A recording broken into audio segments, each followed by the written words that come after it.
Hey, are you planning to contribute more around the house? If you're going to be this kind of wife, maybe you should just leave. I sat there, stunned, my mother-in-law's sharp words cutting through me. Her cold, piercing gaze made my stomach twist.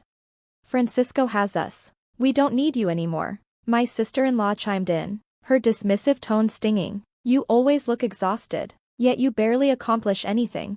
My heart pounded as I turned to my husband, my last hope for support. Francisco, don't you think your mother and sister are being unfair? I'm doing my best. But Francisco only sighed, his voice dripping with indifference. I agree with them. I'm busy with work. And if you can't handle basic chores, it's a problem. Besides. He paused for a moment before delivering the final blow. My relationship with the new part-time girl is going well. You're just extra baggage at this point. Maybe it's time for you to pack your things and find somewhere else to live. His words knocked the air out of me. My mind raced as I looked at the three of them, my husband, his mother, and his sister, each one blaming me, as if I were some useless accessory they no longer needed. A surge of anger welled up inside me, but I forced myself to stay calm. I understand, I said quietly, steadying my breath. I just need some time. They thought they could cast me aside so easily, but life has a funny way of shifting tides. My name is Michelle, and I'm 32 years old. I work hard, both at my job and at home. While many women balance work and marriage, I genuinely love my career and have poured my heart into it since I joined my company after college. One morning, as I rushed to get ready for work, Francisco handed me a thick file stuffed with receipts and invoices. Michelle, can you take care of this? His voice had a pleading edge. You should manage the cafe's finances properly. I gave him a tired smile. Sorry, but I'm really bad at that.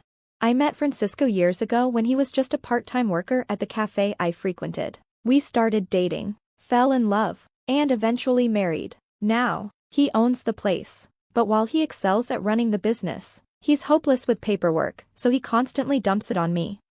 As I sighed, my mother-in-law called out, Michelle, I suddenly feel like Chinese food tonight. Make sure you rinse the rice properly. Oh, and Mia and the kids are coming this weekend, so plan the meals accordingly. Got it, I replied, grabbing my bag and heading out the door. Before marriage, I had been excited about starting a new life with Francisco, but then he made a suggestion. My mom gets lonely, let's live together in the big house. And so, I found myself moving in with his mother, a woman who had little interest in housework. When we arrived, the place was a disaster. After my father-in-law passed, she relied on her pension, spending most of it on dining out and takeout. Francisco believed housework was a woman's duty, so it all fell on me. To make things worse, his sister, Mia, often dropped by with her kids, each visit adding to my never-ending to-do list. And now, another storm was approaching.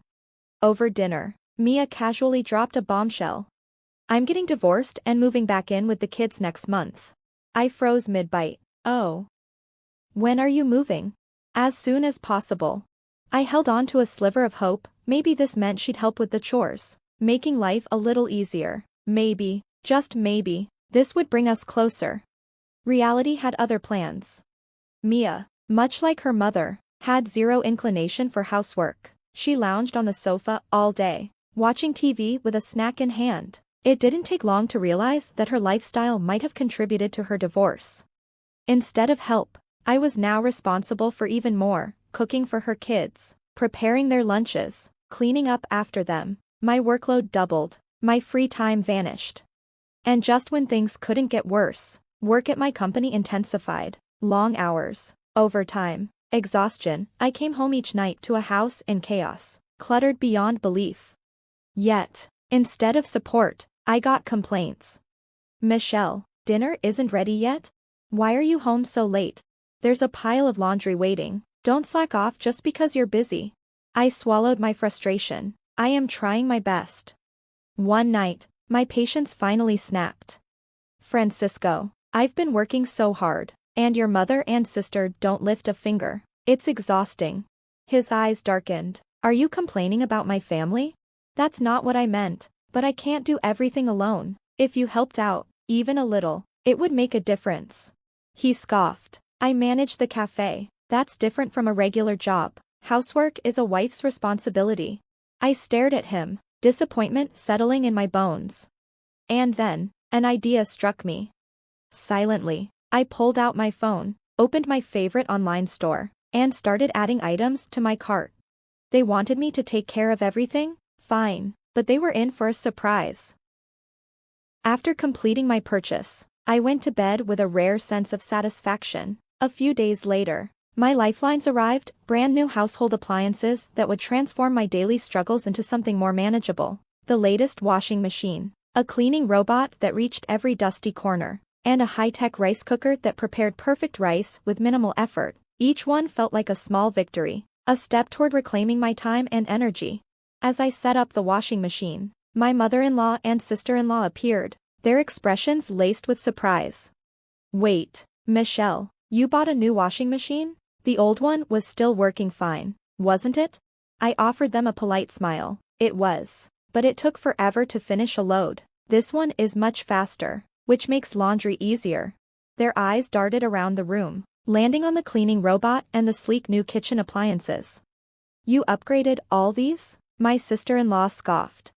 "Yep," I said, unable to hide my satisfaction. "They'll make housework much more efficient." My mother-in-law sighed dramatically. "Relying on machines too much, aren't we?" Francisco, who had been sitting nearby, finally spoke up. "Michelle, don't you think this is excessive? Why spend so much on things we don't really need?" I tilted my head, pretending to consider his words. I thought it would help keep things running smoothly. My sister-in-law waved a dismissive hand. "Francisco is working hard to support us. You should be more frugal." Francisco nodded, siding with her. I took a deep breath. "Maybe you're right," I murmured, keeping my voice low. My mother-in-law's eyes darkened. "Are you even thinking about our household?" "I am," I said evenly, "but I'm also exhausted." "Enough," she snapped. "I can't believe you're our daughter-in-law." My sister-in-law curled her lip in disgust. "I'll keep an eye on Francisco. We don't need someone like you here." I turned to Francisco, hoping, foolishly, that he would defend me. Instead, his gaze was cold. "I understand what they're saying," he said. "A wife who doesn't do housework properly is difficult to have around." My heart sank. He leaned back, an almost smug expression on his face. "I run my own business, so I decide how to use my money. But having a wife who spends recklessly? That's a problem." I clenched my fists under the table. Then, with a cruel smirk, he added, "Besides, things are going well with that new part-time girl. She's more attractive than you now. Maybe it's time for you to pack up and find a new place to live." The fire inside me flared, but I refused to let them see it. Instead, I met his gaze and slowly counted to 10 in my mind. Finally, I took a deep breath and said, "All right, I'll find a new home." "Good," he said smugly. "It'll be a relief not to have you around." That night, Francisco signed the divorce papers. I packed my essentials, grabbed the documents, and moved into a small weekly rental. No one stopped me. As I stepped out of that house, I had only one thought: did they ever really care about me? Submitting the divorce papers at the city office felt surreal, like shedding old, heavy chains. Soon after, I found a stylish apartment, a space that was mine alone. Then, as if fate were rewarding me, an unexpected opportunity landed in my lap. A promotion. For years, I had put it off, prioritizing my so-called family. Now, I seized it. As a newly appointed section manager, I poured myself into my work, rediscovering the thrill of achievement. Life was good. Then, one day, my phone rang. The caller ID made my stomach turn. My former mother-in-law. I hesitated, then swiped to dismiss the call. "We have nothing to do with each other anymore." Days turned into months. A full year passed. One weekend, as I relaxed with my favorite music playing in the background, my phone rang again. The same name flashed on the screen. Curious this time, I picked up. "Hello? Michelle, you finally answered. I didn't think you'd pick up after all my calls." I kept my voice light. "It's been a while. What's going on?" There was a pause before she cautiously asked, "How's your new life?" Despite her prying, I answered cheerfully, "Fantastic. I love my apartment. Work is great. I even got promoted. I'm living freely." "That's good," she said hesitantly. Then, after a moment of silence, She dropped the real reason for her call. Michelle, can you come back home? I blinked. Why? She hesitated, then admitted. We're struggling financially. I sighed internally. I knew it. Francisco's cafe isn't doing well, is it? I said flatly. Last I checked, it barely made $1,000 a month. If no one in the family works, that's bound to be a problem. You knew about that? She stammered. Of course I did. I handled all the accounting, I said, unable to suppress a smirk. But Francisco always acted like he was a successful businessman, completely unaware of the mess he was in. Silence. You knew, and didn't tell us? She finally whispered. I laughed softly. I didn't think you'd listen. And just like that, the past I had left behind crumbled even further. I was free. A year later, the tables have turned. We had no idea you were doing so well in such a big company or that you contributed so much to the household expenses, my former mother-in-law exclaimed, her voice tinged with shock. I leaned back in my chair, sipping my coffee. Yeah, I contributed over $3,000 a month. That's what kept the household afloat. There was a stunned silence on the other end. I continued. I covered Francisco's business losses without him even realizing it. After I left, I guess reality hit him hard. A heavy sigh came through the receiver. Michelle, can you please come back? I raised an eyebrow. Why? How's Francisco's cafe doing now? She hesitated before admitting. It's struggling. We might have to close soon. The part-time workers keep quitting. I smirked inwardly. Yeah. Running a business takes real work. His sloppy management wasn't exactly a recipe for success. I let out a small laugh. Tell me, how many women do you think would be willing to support a guy like that? Silence. Trying to keep my voice neutral, I asked, and how's the house? With an exhausted sigh, she confessed. It's a mess. Things are everywhere, like a storage room, without anyone to cook. We've been eating out, and it's draining our savings. The washing machine broke down, and we can't afford a new one. I arched an eyebrow, and a pause. Then, reluctantly, she admitted, actually, I was really relying on the appliances you took. I chuckled. You mean the ones you called unnecessary luxuries? She hesitated. I never realized housework was this hard. I pressed further. There are 3 adults in that house. What are Francisco and Mia doing? Francisco barely leaves his room now. Ever since sales plummeted, he's been sulking around, doing nothing. And Mia? A frustrated sigh. She doesn't lift a finger. She still takes an allowance from me. To be honest, living on just my pension is really hard. I tilted my head, amused. Mia once told me I was unnecessary because she was there. She didn't respond. Desperation seeped into her voice. Michelle, we're in trouble. We can't keep living like this. I let out a slow breath. I have no intention of going back. It must be tough, but that's not my problem anymore.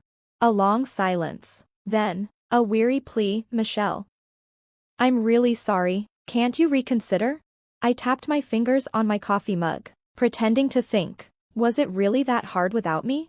She took a deep breath. Yes. And there's an issue with the property tax. We might have to sell the house. I smiled slightly. I see. Well, I really don't want to get involved anymore. You and your family can figure it out. Without waiting for a response, I ended the call. Then, I blocked her number. As I sat in my cozy apartment, holding my favorite mug filled with rich, aromatic coffee, I gazed out the window. A genuine smile crossed my lips. I was free. A few months later, as I strolled through the city, nostalgia led me past Francisco's cafe. The once bustling space now stood eerily quiet, an empty shell of its former self. So, they really did close down. Curiosity got the best of me, and I took a detour past my former in-laws' house. A sold sign stood in front. Coincidentally, I bumped into an old neighbor. Oh, Michelle, she called out, looking delighted to see me. After a bit of small talk, she eagerly shared some gossip. They sold the house in a hurry and moved to a tiny apartment. It's awful there, constant arguments, trash piling up, the neighbors are fed up. I raised an eyebrow. Sounds rough. She sighed. Honestly, it's like they just gave up. I nodded but felt nothing. Life only gets worse when you refuse to change.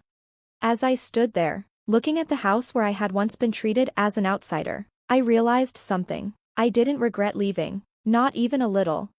Now, my days are filled with happiness.